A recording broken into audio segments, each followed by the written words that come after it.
So now the problem is that what is indent when we have this type of error? I'm just like, okay, you can maybe we can see the arrow.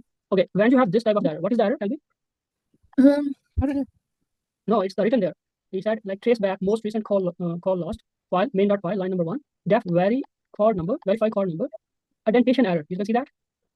Yeah. It's written there. Indentation error unexpected indent. Okay, so it's mean on line number 1 we have this error. So if you look at that on line number 1, you can see what's the error Let me see. on line number 1. Line number 1. Yes. By underscore code number. There is line number 1. Here. So what's the error on this?